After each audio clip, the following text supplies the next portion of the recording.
You're Georgia Dow. And you're Rene Ritchie. And you're a psychotherapist. And you're a tech analyst. And welcome to Apple Talk, where we talk. I was going to say Marvel and Disney, but it's so not. No. It might as well be. Sometimes it's Marvel and Disney. Sometimes. But technically it's Apple and Microsoft and Google and Facebook and I'm forgetting Amazon, and how they affect our culture and increasingly our lives. And the psychology behind of that. Oh, yeah, psychology behind all the technology. All of that. And this is a special bonus episode because you're going to have to explain this to me again, Georgia, because I swear I was paying attention. But we were recruited, brought on board by an undisclosed U.S. government. It sounds very professional. No, so they wanted to talk about, what you tell us. They wanted to help teach about media, social media, its involvement, what's happening, how to help people mediate through that. Social media literacy. Yeah. Yeah. And it was wonderful. Yeah, because nobody understands this stuff. Like nobody understands a world that's hooked on Facebook and Twitter. It is such a strange world. Yeah. So we explained it. We loved it. We had so much fun doing it. Most wonderful people really care about their community. And so we thought, you know what, this would be a great Apple Talk. And they were sweet enough to say, yes, we could do it. So here we have our conference. Yes, and we're going to look slightly different. We're going to look a little bit different, but there we go. You can hire us to talk at your conference. It's true. All right, hold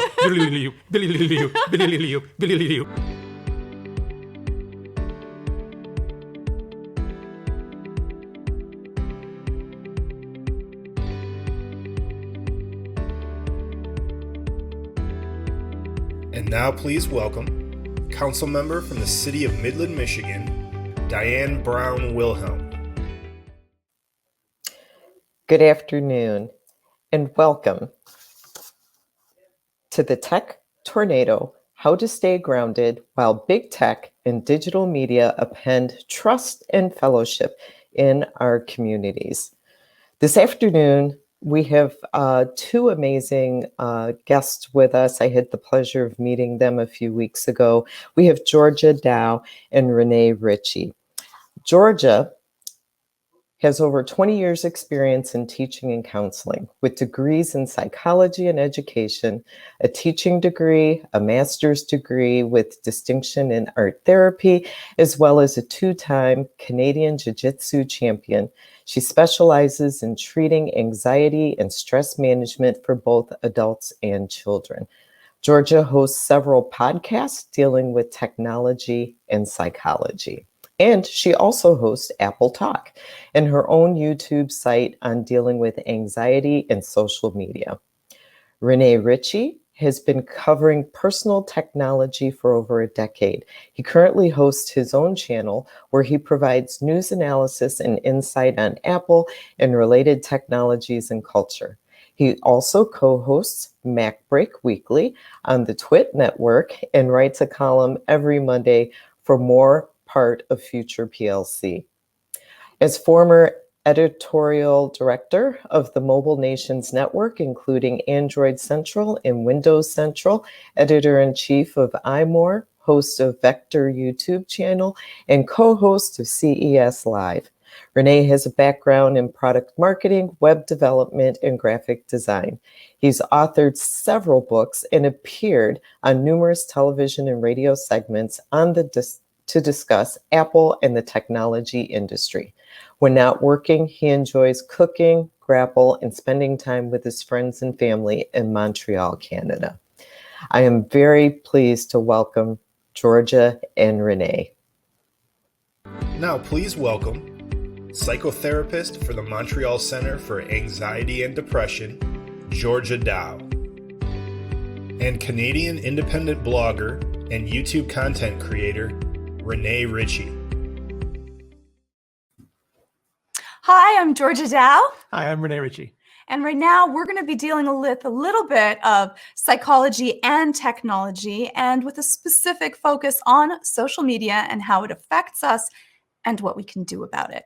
So I'm going to start off, Rene, with asking you a question. So social media, the news networks, they've changed a lot. Can you give us a brief sweep of what has happened and how has social media altered our perception of news? Absolutely. So when the internet started, it was a brand new frontier, and there was a lot of professionally generated content, which was like the newspapers, the books, things that existed in the real world.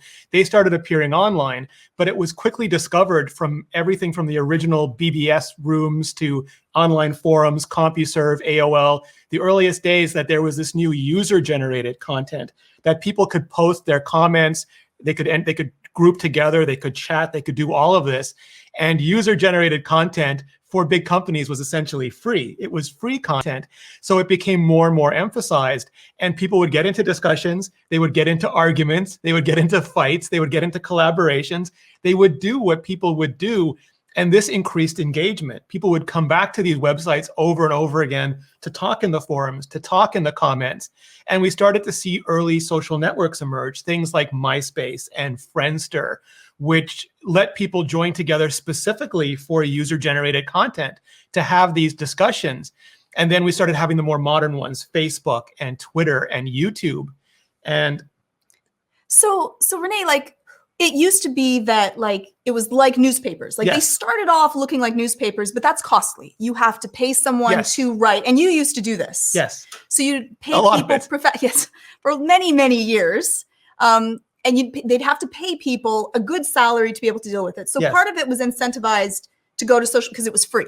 it was free and it was highly engaging. And as it scaled, you could no longer keep up with the timeline. Like in the beginning, you could look at the entire Twitter timeline and just read it because there were so few people on it. Right. But as they started to grow, they figured out that they could do it algorithmically. And that meant not just showing you all the messages in chronological order, but trying to guess which messages were most relevant to you. Because maybe you couldn't see 1,000 messages, but they would try to show you the 25 most important ones. Why do they care about showing you the most important ones? Because the whole way that a lot of these companies monetize is the time that you're on the site. They either show you ads or they collect your data. And the more often you're there, the more you're using it, the better for them. So they're inclined to get you to keep using it. Because they make more money if you spend more time on their application or using whatever, Instagram or Facebook Yes. or, even CNN.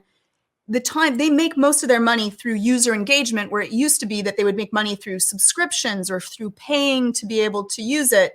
Yeah. And so there's also a switch in the way that these social media companies and news companies make their money. So they want you to keep on clicking. They don't want to let you off. So it's similar to traditional media. Like the old saying was, if it bleeds, it leads. So you'd never put dog bites man on a headline. You put man bites dog because that's unusual. Everybody wants to read that. Or you would put a cliffhanger, like you'd have the beginning of a TV show start with like a crime, and then the whole TV show is about solving it. It's just to get us engaged.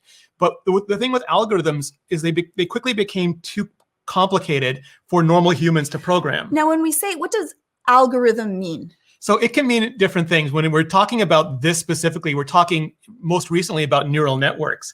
And it's helpful to think about them as pets. Like you don't code a pet, you train a pet. Okay. And that's what we're doing with algorithms. We're feeding it data and we don't know what's going on inside anymore. But if it works, we keep it. If it doesn't work, we get rid of it and make more. And work means that people are staying on the site. So there are computer systems that are looking at what stories keep people on whatever is my site to keep them there. And if it is man bites dog, Yes. let's make more stories or promote those stories to the top. Yeah. So that will keep them there. So in the beginning, it was really rough. It was click-through rate. Like if you had a sensational headline, a sensational picture or thumbnail, and people would click on it, that was their metric. But people started to game that with clickbait. Like very early on, they'd put a tantalizing picture or a crazy headline that had nothing to do with the content, and people would click, but then they'd be angry. Yes. So, and angry at the site that gave us the clickbait article. Yes, and they'd which be they didn't hesitant. like because then we might not choose to click next time. Yes. And so our pet that we are training to keep people on so we can make the most amount of money, because that's what it's a happy little pet. It wants to bring us more stuff. These media companies have moved from truth to we just want to make sure that people are there and actively engaged, whether that be for good and bad. So it's complicated.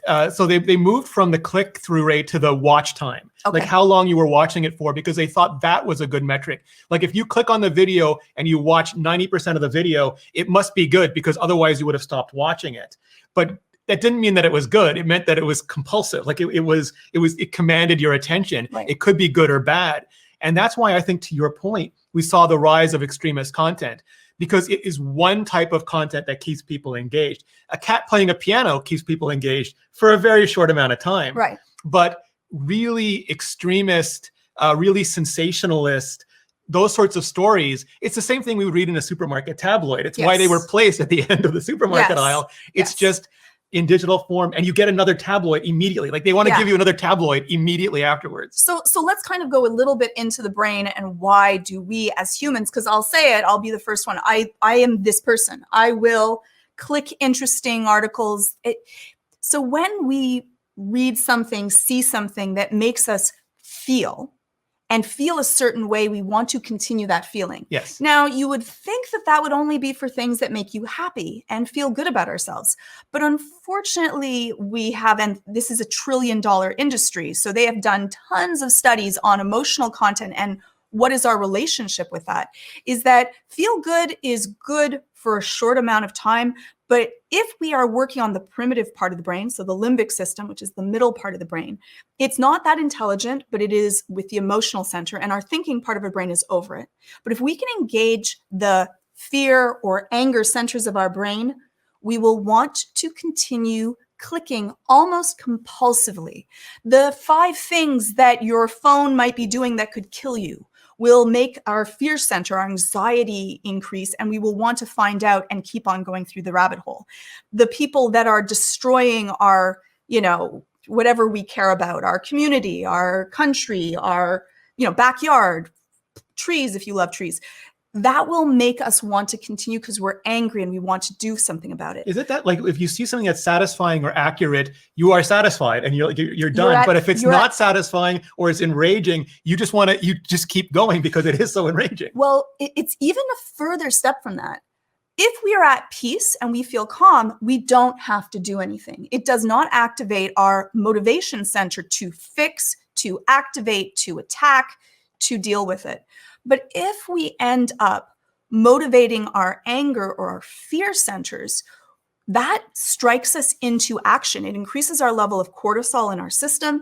And now we want to find out as much as we can find out and fight. And that fight system keeps us wanting to find out as much as we can find out as quickly as possible. And so we will continue to consume. And since the media has found that out, and the most extreme, whatever is the opposite of your polarization, the most extreme things make us feel the most activated, angry, or anxious. And that center will keep us having to consume. And we end up in a feeding loop that is addictive. And it doesn't even have to be extremist in the way people think about it. No. Like I was watching a video on the Marianas Trench because I was interested in the deepest part of the ocean. And immediately I started getting served, is Megalodon real? Are they hiding Megalodons? The great Megalodon conspiracy theory, because that is what people started watching afterwards. And how hard is it not to click? I want to know. Now I want to search for You're looking for them right now. And I want to search. I might be clicking while we're doing this video. We're not clicking. And they started facing a choice, a lot of these social networks, about whether they were going to do engagement at no cost. And they've made different decisions. Like Facebook, historically, every time they've had an opportunity to choose between optimum monetization, like making a lot of money or all the money, they've chosen to make all the money. Which on the Google side, Google search has had a lot of issues. On YouTube, they're rolling out forms because they don't want you to just be watching. They want to know how satisfied you are when you're watching now. So they ask you how you feel afterwards. And the jury's still out on whether people actually fill out these forms and what quantity and how much are and what type of people fill them out and what are their feelings when they fill these out. Yes. Yeah. But it is this constant desire to keep you on platform that is driving a lot of this. And then it feeds our addiction center. So when we get that off and on set of reward, right? It's not all the time that we get the reward, but every once in a while, it feeds an addiction center. So certain people, especially now during the time of a pandemic, when a lot of our world, a lot of the things that we would do are taken away from us, social media, living online has been a great part of our life and an increasing part of our life. And doing nothing makes us want to feel like we are being active in something. And so that powerlessness, along with the need as humans to be active and being able to change and being able to figure it out, has fed social media. And I think that's a great point. And I think, as an individual, I can't force NBC to air my sitcom. I can't force the Wall Street Journal to publish my article. I can't force NPR to host this show, but I can go on any social media platform and leave my comment. And if I choose to, I can leave it in a zero consequence, zero accountability way, which is great for people like dissidents, people who are disenfranchised, people who have been victimized. Not so great for people who want to just explode out on the internet with no accountability. Yes. And we all have an innate need to want to leave our mark, to be heard, for our voices to matter. But that feeds polarization, in that the loudest voice gets the most attention. And so then we start moving from all of us kind of being in one group, but maybe on different sides of it, that the group starts spreading apart. And we end up with the loudest voices getting the most attention. And we want to be part of a tribe. We have a need for that as humans. And then we want to be an important part of the tribe. So we will become more polarized in whatever are our views. And this is something that is innate to us as humans. There's two psychological factors I'd love to ask you about. The first one is online, it seems, everybody, no matter how small their opinion is, like you could have the most minority opinion in the world. You could believe that the world is made out of lemon meringue pie. But when you say it on the internet, you tend to believe yours is the majority opinion, regardless of how minority it is. Right. Well, unfortunately, that's more increased now, because also we don't hear divergent views. We can now be stuck in a bubble where we are going to websites. Like it used to be that where we would have discussions would be perhaps at church or the community center, the water cooler at work. Yes, or sports. And so we would have most of our conversations, because there was no online, one in person, and with people that had different opinions, where it wasn't about winning. It was about listening and learning and understanding. I'll be honest, it's kind of innate to us to want to win as well. But we were forced to have to interact with people that believed something different, which kept our minds more pliable.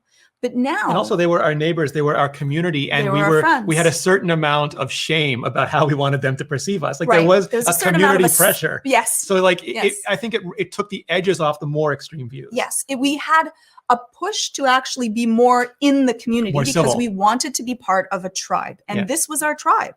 And now with online, not only do we end up with these divergent views, but we can shut out or block or cancel anyone that we do not want or don't like to hear their thoughts of, because they're different than us. We can self-select our echo chamber. And because of that, we stay in this little bubble with everyone else that believes what we believe. And so we think that it becomes mainstream, because anything that you say to yourself enough times, or that you hear enough times, becomes true, regardless of how outlandish it is. Yeah. The second one is another phenomenon where, let's say, you read an article about something that's really, really well. You see all the errors in it, and you want to like write the editor. Even in the old days, the newspaper is wrong. Right. This crossword puzzle is wrong. I'm writing the editor. Right. But then you'd immediately read an article about something that you weren't an expert in, and you'd think it was 100% accurate because you didn't see any of the faults. And that happens in social media. Like on a topic that I know about, I can immediately see what I consider to be like a troll or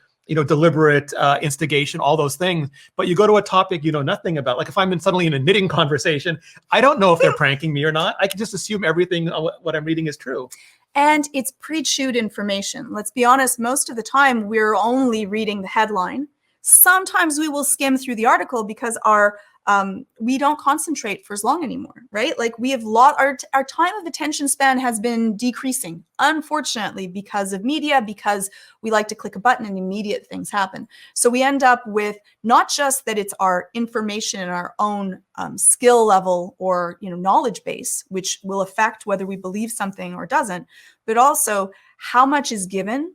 Is it skewed to a certain way in the article? Who wrote this? These are questions that we don't ask anymore. And so that media knowledge and our own knowledge do have a great effect on how much is something going to affect me. I read a psychology article. I am looking at what is the N value, how many people are in the study, who did it? Is it double blind? Was this with twins? Was it only with 30-year-olds that are from this economic status? I know that will change what the variables are, and these are flaws. But if I read something on just a headline on Facebook on GPUs, I don't know anything about it, so I don't even have the knowledge to be able to make the proper questions. And then if it's a personality that I like or that's very charismatic, I might have an increased chance of wanting to, one, be part of their tribe, and so just believe them. And the thing that I think is hurtful to me as someone who worked in journalism for many years is that we have unprecedented access to primary sources. Right. Like previously, I could only read what the president said or what the head of Coca-Cola said. I could only read those things in a newspaper or see them on TV. But now almost everyone is tweeting directly, like the biggest CEOs in the world, all the world's leaders, local, provincial or statewide. I can read those tweets directly, Right. but we're still, if you look at social media today, you will hear two things. One is they silence whatever form of speech I believe that I belong to. Yes. And second, that the speech that I believe I belong to is the only thing really trending.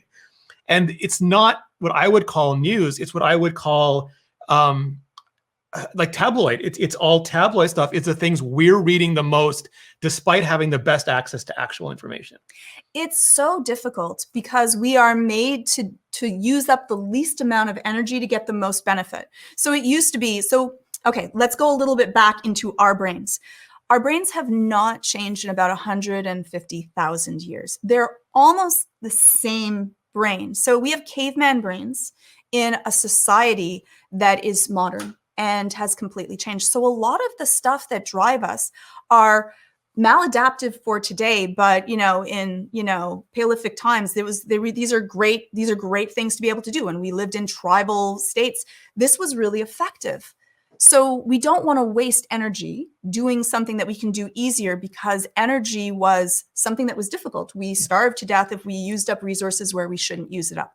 Now, for most parts of the world, not everywhere, but food is pretty plentiful. And so we don't want to waste energy. And researching, looking things up takes time, takes energy. But the third part is that we end up with something called cognitive dissonance.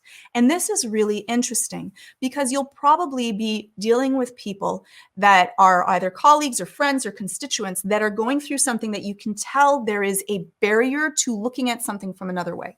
Cognitive dissonance is how we protect our belief systems.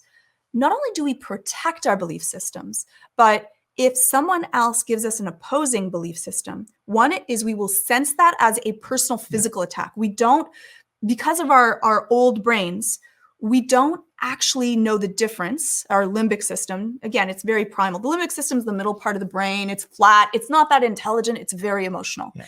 And then we have the cognitive system that's over it, the bumpy part of the brain, the thinking part we're all proud of. But often our emotional stuff is controlled by the limbic system. And when that is attacked, when our views are attacked, we interpret that as a physical attack. And so we're going to react with cortisol and epinephrine, adrenaline, and we are going to feel personally attacked. We protect our ego very strongly.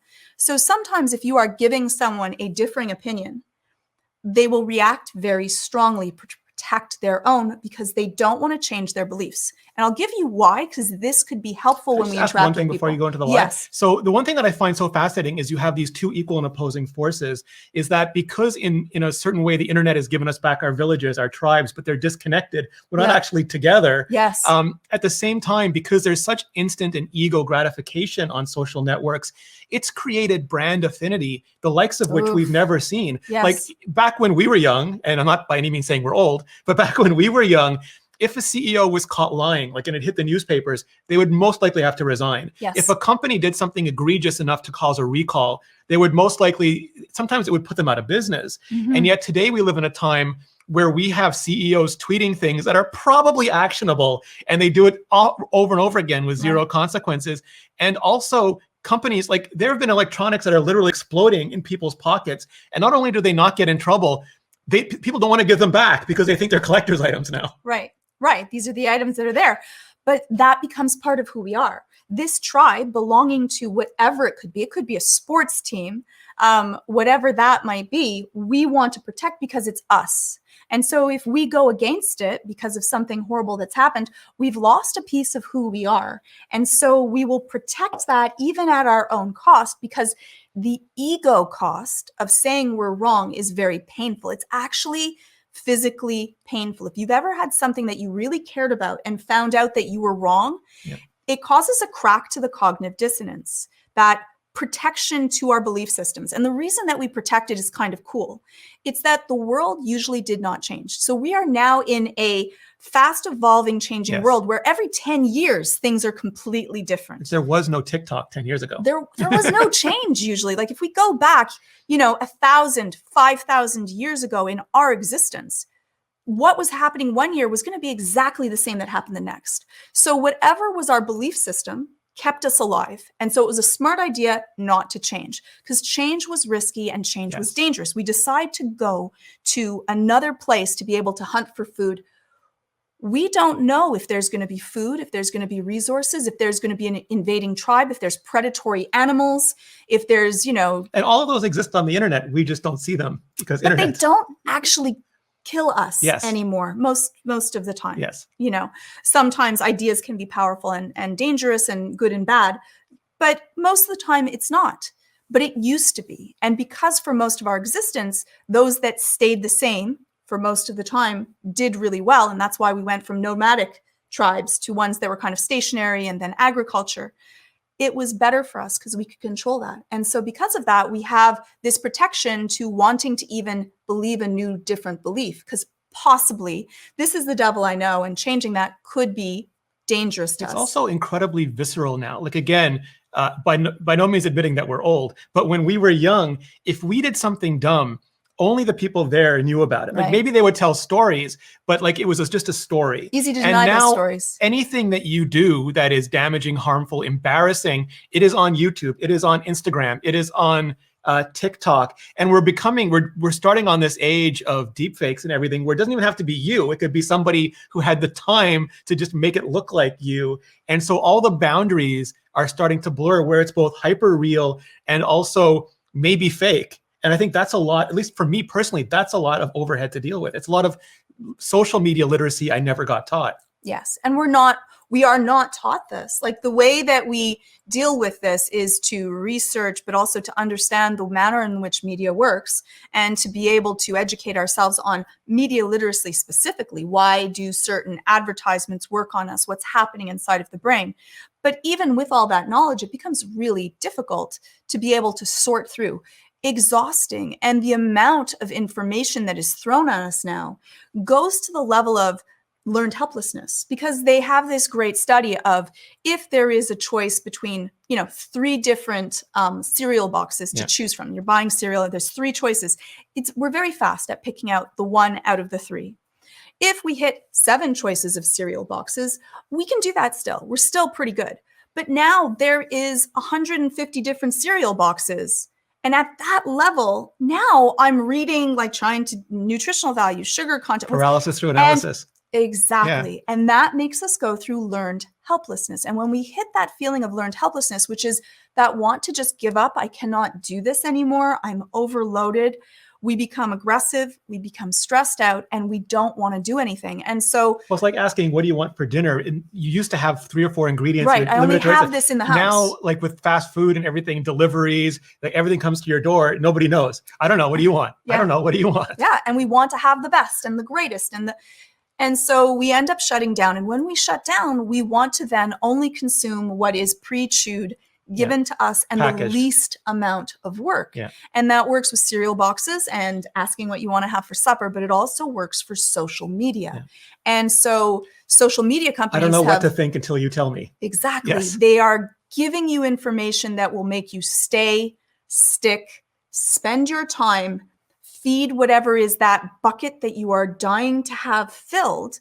And for a while, I also lose the thoughts of what's happening around me. I don't have to think about the pandemic or my family or that I, lost my job. Well, and it's super validating because like a lot of times you do feel alone in the universe. And if you say something, especially something outrageous, you'll get a reaction. If you find an article, especially an outrageous article, and you share it to your community, you'll get a bunch of interaction. And we end up working in a very same way as those damaged social algorithms. Yes. It's almost like they're hacking us. Yes.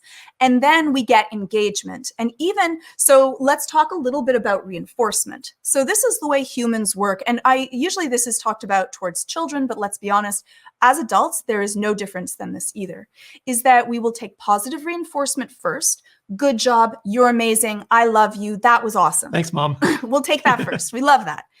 But then we're not going to take neutral next. No attention is the worst for us. So we'll take negative attention next. So we might poke at people. We might attack. I might be angry at, my wife, or I've lost my job, or my children, or my dog, or whatever it might be.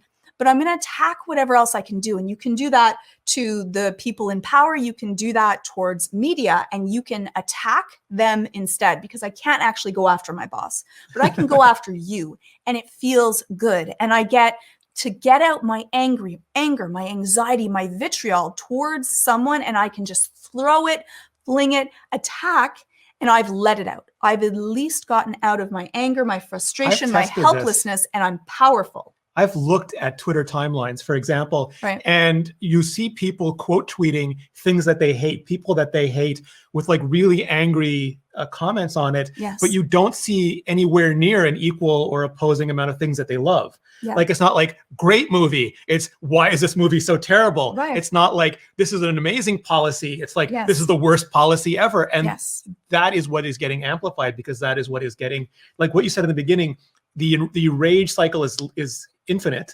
And also the negative attention keeps getting validated. So like that business model works.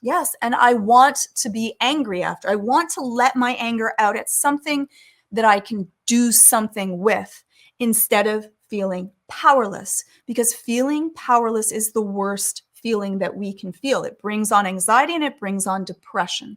So at least there's something that I can do, and I feel active. And in social media, you can do a lot of that. And unfortunately, whatever you do, you get better at. But that's also for emotions. The more time that I spend being angry, anxious, forlorn, disenfranchised, the more time that I spend doing that, the better I get at doing that. And the larger is the payoff when I get to attack someone that is my placeholder for where all my anger gets reached out towards. So can I ask, how do we start turning this around, both individually and collectively? What are the sort of things that we can do to break these patterns or start creating better patterns?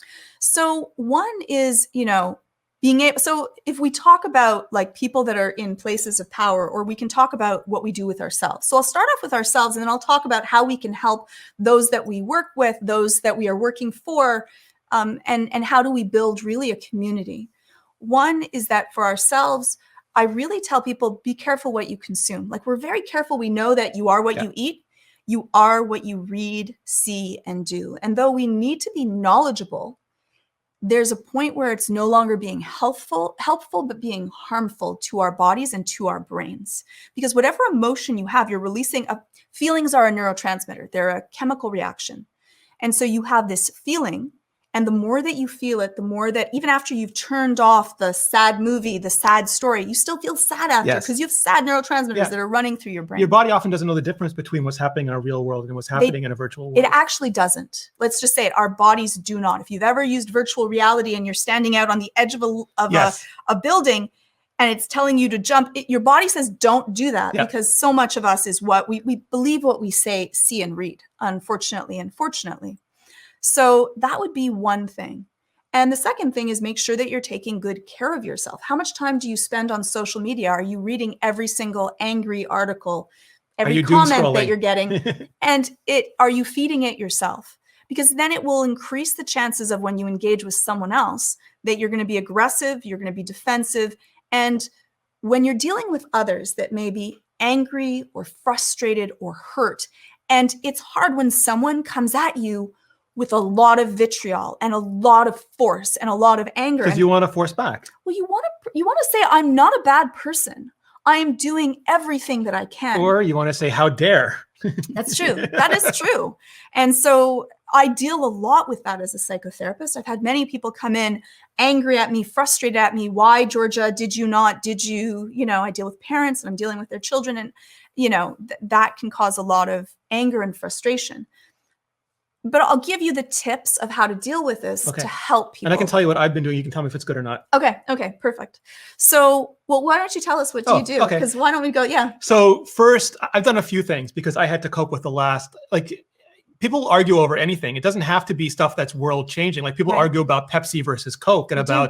about, Marvel versus DC, like anything, Xbox versus Sony, like anything, Yeah. people will argue about it. And there are toxic levels of fandom, if you want to call it that, across everything. Like for me, a lot of it was technological, like Microsoft versus Apple or Android versus iPhone, all these Right. things, really toxic. So I stopped looking at mainline Twitter and mainline Facebook, and I created lists of people that I trusted and respected to look at it. And there were certain industry leaders I had to know what they were saying or doing, but I chose trusted sources, like reasonable sources, as pre-filters for that. And then I also, influenced entirely by you, I made it a rule that I would 99.9, like I will never quote tweet something negative because I believe I'm just giving it attention. Like I'm rewarding the negative attention seeking. So what I do instead is I quote things that I think are positive, that I want to promote, voices I want to find heard, and what I think are reasonable solutions to problems that I would love to see implemented. So I sort That's of, good. because as much as the world trains an algorithm, we all train our personal algorithm, and I wanted to take responsibility for training mine towards what I felt was a better world. I like that. I think that that's all really good. What happens though is if you have to talk to someone, these are the people that you are, running a team with, or these are your constituents, or these are your colleagues. And so you're going to have to interact, and they're angry and they're frustrated and you are to blame. This becomes They believe you are really to blame. and maybe you are, Maybe and you maybe are. you are not. The thing is that it doesn't actually matter. And this becomes difficult, and I'll kind of go through easier said than done. So I do understand that. One is that if you tell someone that believes that the sky is green, let's use a different color. The sky is yellow, and you tell them no, the sky is blue. That is not actually they become actually more polarized in their own belief. No, the sky is yellow. Yeah. That doesn't work. What you need to do is start off where someone is. And so if someone comes at you and they're really angry and frustrated or hurt, the first thing, instead of defending yourself, and this is very vastly difficult, is to pause and listen. Because right away, if someone is anger is almost always masking hurt, powerlessness, and frustration. And so if someone comes to me, I first say, I can see that you're really angry, And if you come in without your guns blazing, they're going to go for the fight, because at least they feel they're active and they can throw all of their anger and hurt and pain and suffering towards you. But if they see you as an ally, someone that is going to listen, that cares enough to hear them, right away you can see, and I see people and they come in and their fists are balled up and they're in pain. And I say, I can see you're really angry. And my voice is calm. I'm doing my breathing. And if I'm not sure what to say, I pause and I listen. And I can see, and I say, I can see your, and they say, no, I'm not really angry. And I say, well, I can see that your hands are balled up, or I can hear from your voice that there's something that's bothering you. What is it? I'd like to hear. Even that, without fixing anything, goes a long way, because in the end, we all want to be heard. We all want to be listened to. We all want to be validated. A lot of times we throw out, oh, you're crazy, or that's fake news, or, you're just, and we give someone a label. That's very painful. We attack the person. We don't Attack accept the ideas. Yeah.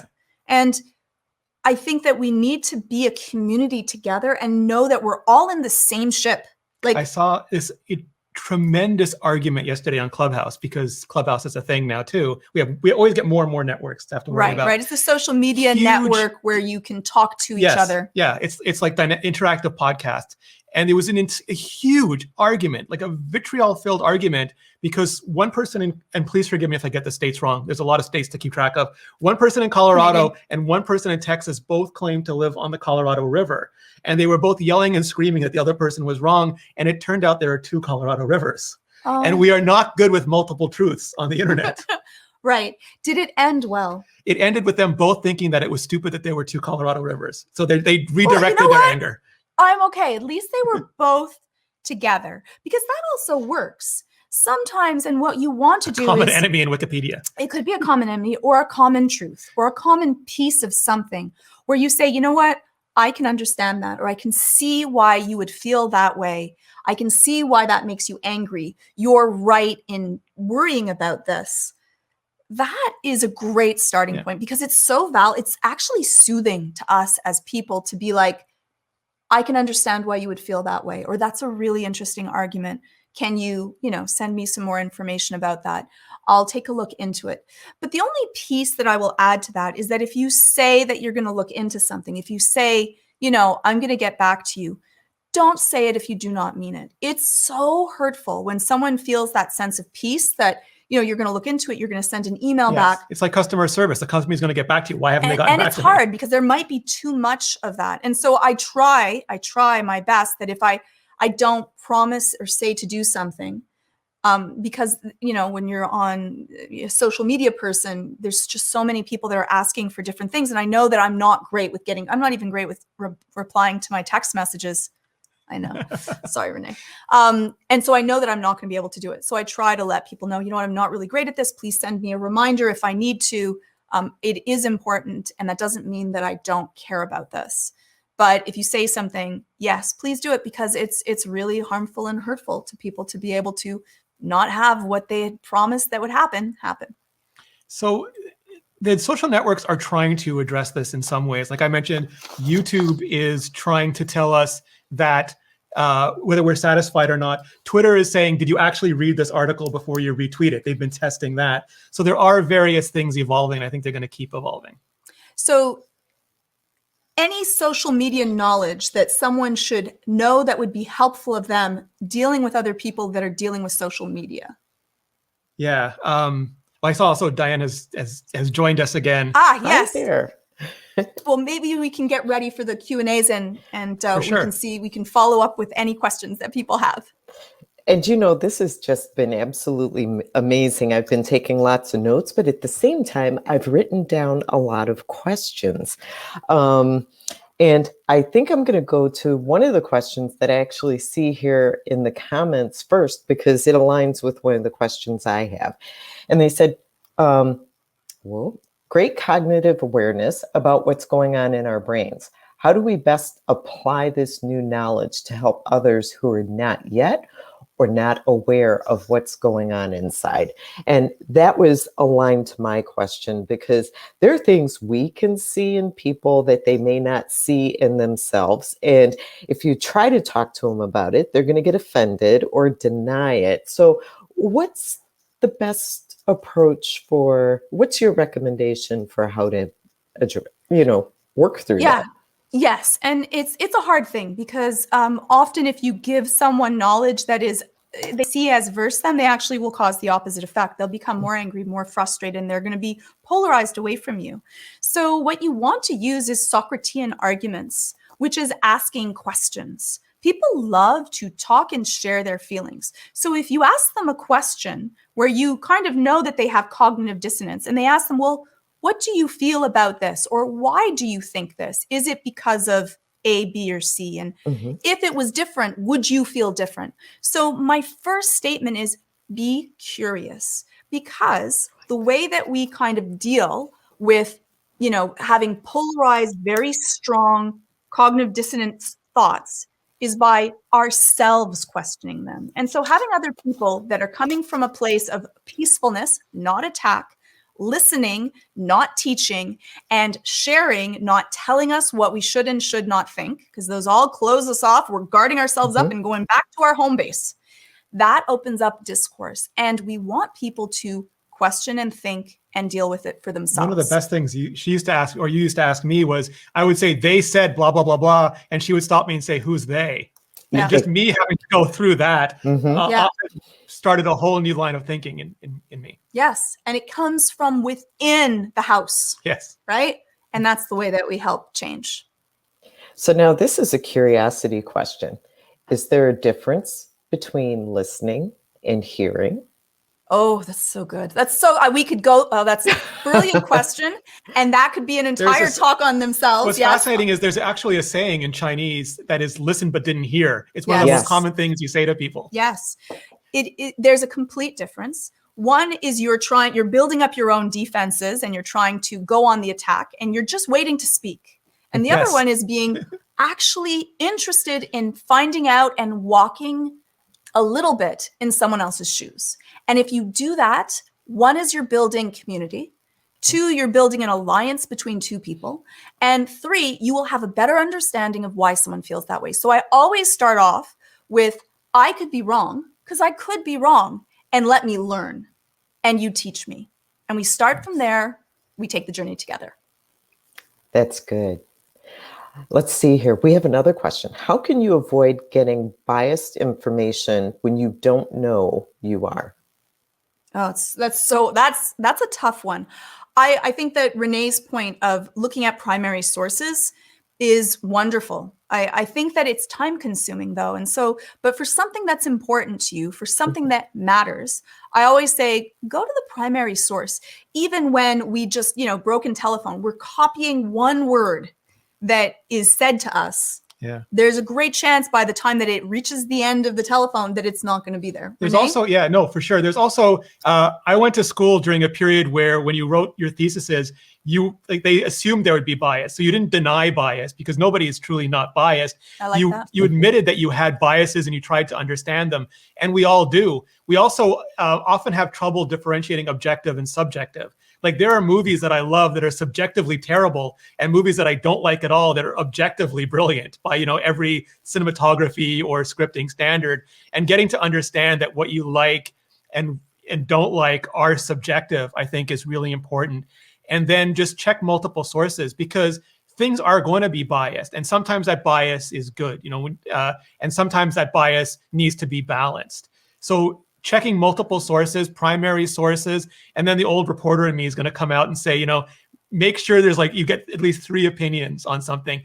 Also, not opinions from people who are directly invested in it. Right. Is That's often true. really important. That's true. If you work for the sugar company and you're talking about how great sugar is. Your kid is always going to tell you something that is really pertinent to them, which is why you've also got to ask the teacher and then another student. Right. And try to give the opposing arguments. Yeah. Because sometimes there is no black and white. Right. It's all forms of gray. And when we can understand that I have my own biases, I might be wrong, and there are differing opinions that may also be right, then we can hopefully at least all be paddling the boat in a similar direction, close to the same direction. If you want good goals, if everybody wants good goals, it's a good motivator. That's good. And that's a great lead into the next question. What if there's only one truth and the other person simply refuses to be open to anything other than their belief? True. You could say, well, let's denying gravity, Georgia. I do not believe in gravity. You do not believe in gravity. It's true. Like maybe gravity is an opinion. It's all magnets, and there's something different, right? Like again, I'll be honest, I don't know. I can say that I believe what other people believe, but I don't actually know that.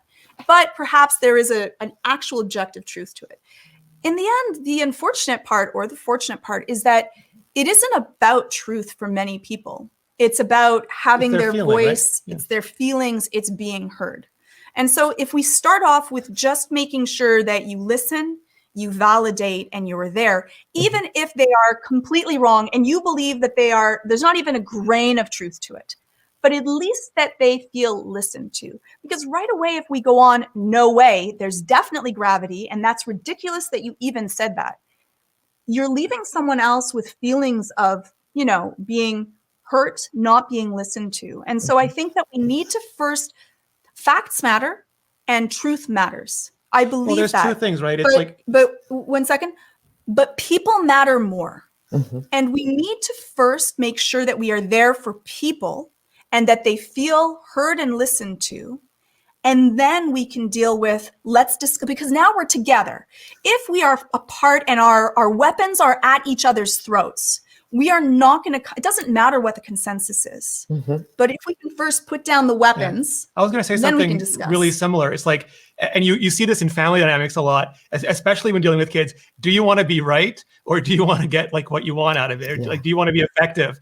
And a lot of times in order to be effective, you have to be heard. And that means you have to use your verbal jujitsu to put somebody in a state where they're willing to listen to you. And often that's exactly what Georgia said, is you start asking questions. Rather than contradicting or arguing, you start asking questions. And the more questions you ask, if they are really factually wrong, those questions are going to lead them to at least doubting the facts and opening up to more potential answers. And they might talk about it more. Yeah. Because if once we start going back to our own area, our own base, and then we're just feeding back into the machine of whatever is, gravity is not real, then we're not going to reach anyone. In the end, we have to do this together. And sometimes that takes someone reaching out to someone else and being there with them, even if you completely wholeheartedly disagree. We can't forget the people that are there with it. And I think that we can often get onto a pedestal and we want to stay there. Mm-hmm.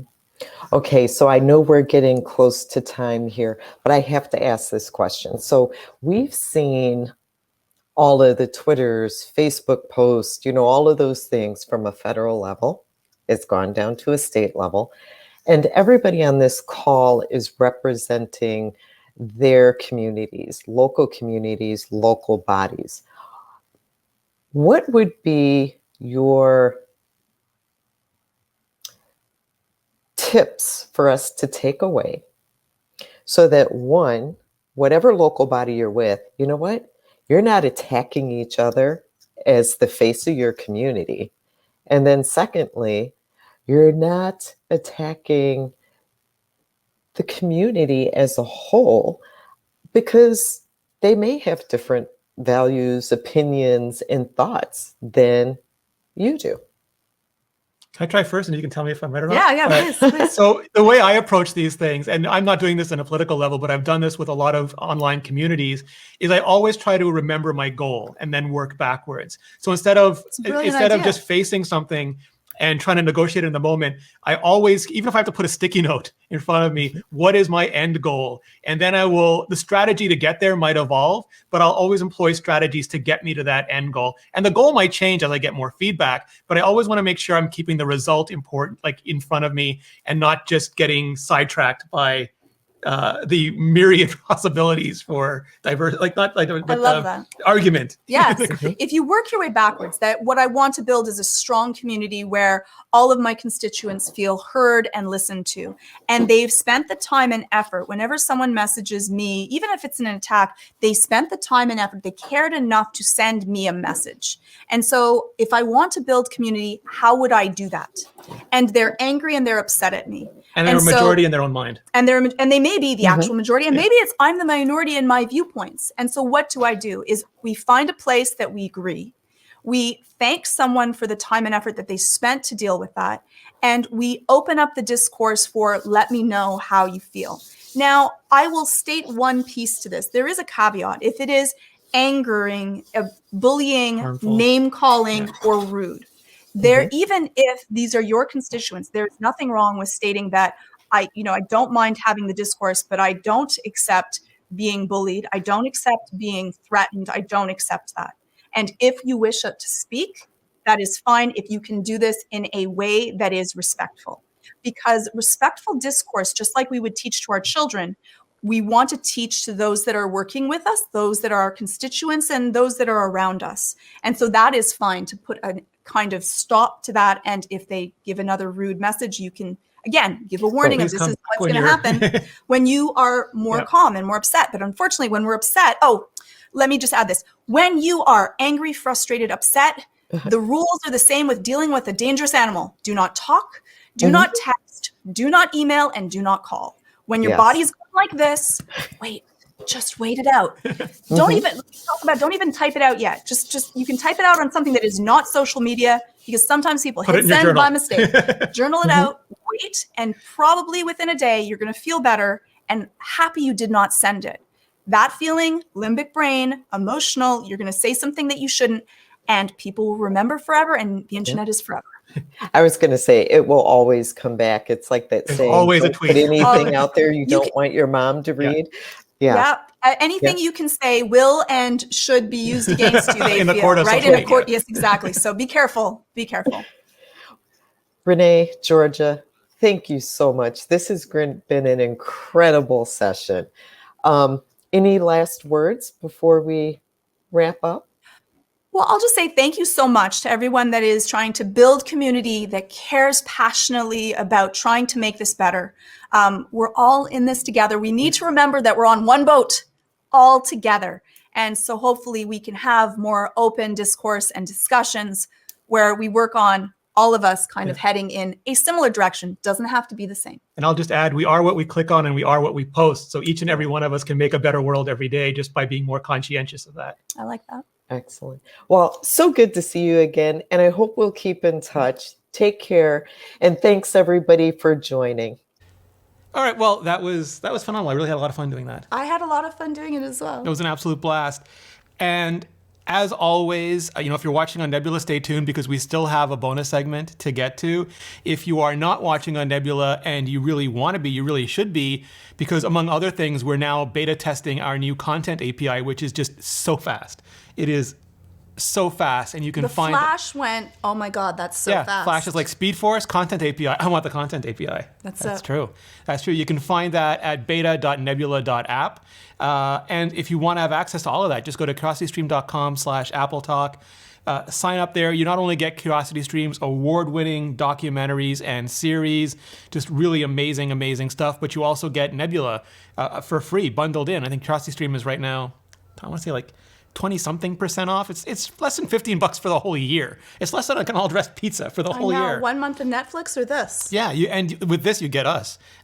No ads, no sponsors, bonus content. So much better. All of our videos, Apple Talk, a bunch of like Legal Eagle and Thomas Frank, and just so many other people. It's amazing. Jordan Harrod, Epos Fox, the list goes on and on. So just go to curiositystream.com/AppleTalk, sign up, and then you'll get the bonus segment. And if you are leaving us now, Georgia, where can people find you? You can check out, I'm on Twitter. It's at Georgia_Dow. On YouTube, it's YouTube/Georgia Dow. Yes, youtube.com. I knew that. YouTube.com/Georgia Dow. I was just checking if you knew that.